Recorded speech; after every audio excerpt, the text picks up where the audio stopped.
আসসালামু আলাইকুম। গতকাল জুলাই অভ্যুত্থানের প্রথম বর্ষপূর্তির দিনে এনসিপির 5 জন নেতা কক্সবাজার গিয়েছিলেন হঠাৎ করে, এবং তারা যে গিয়েছিলেন এটা নিয়ে অনেক হইচই হয়েছে। বিভিন্ন পত্রিকায় রিপোর্ট হয়েছে, টেলিভিশনে স্ক্রলে দেখা গেছে, সামাজিক মাধ্যমে নানা খবর ছাপা হয়েছে। কিছু খবর, কিছু গুজব একসঙ্গে ব্লেন্ড করে প্রচার করা হয়েছে, নানা কিছু হয়েছে। এমনকি কেউ কেউ লিখেছে, কেউ কেউ বলেছে যে ওখানে যেয়ে নাকি তারা 5 তারকা হোটেলে মিটিং করেছে সাবেক মার্কিন রাষ্ট্রদূত পিটার হাসের সঙ্গে। পরে বসে জানা গেছে যে পিটার হাস আসলে সেখানে ছিলেনই না, উনি এখন বাংলাদেশেই আসেন নাই।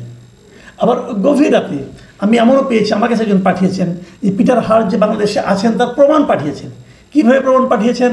উনি সিভিল এভিয়েশনের এই যে আপনার ভিআইপি লাউঞ্জ, বিমানবন্দরের ভিআইপি লাউঞ্জে ব্যবহার করা হয়েছে, সেখানে একটা তালিকা পাঠিয়েছেন যেখানে পিটার হাসের নাম আছে।